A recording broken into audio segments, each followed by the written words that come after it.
અંકલેશ્વરના મામલતદાર કચેરીએ મતદારોનો ઘસારો, ચૂંટણી પંચની નોટિસ બાદ પુરાવા રજૂ કરવા સુનાવણી હાથ ધરાઈ. કેન્દ્રીય ચૂંટણી પંચ દ્વારા હાથ ધરવામાં આવેલા મતદાર યાદી સઘન સુધારણા કાર્યક્રમ 2025 અંતર્ગત અંકલેશ્વર મામલતદાર કચેરી ખાતે ખાસ સુનાવણી યોજવામાં આવી હતી. જે મતદારોએ અગાઉની ઝુંબેશ દરમિયાન પૂરતા પુરાવા રજૂ કર્યા ન હતા તેવા મતદારોને ચૂંટણી પંચ દ્વારા નોટિસ ફટકારી વાંધા તેમજ પુરાવા રજૂ કરવા સૂચના આપવામાં આવી હતી. જેના ભાગરૂપે આજે મામલતદાર કચેરી ખાતે મોટી સંખ્યામાં મતદારો ઉમટી પડ્યા હતા.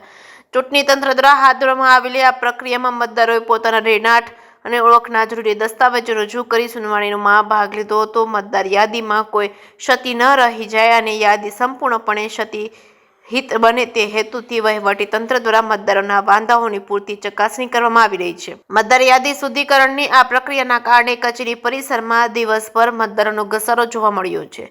જે કે સિંહ ગુજરાતી સાથે કેતન મહેતા, ભરૂચ.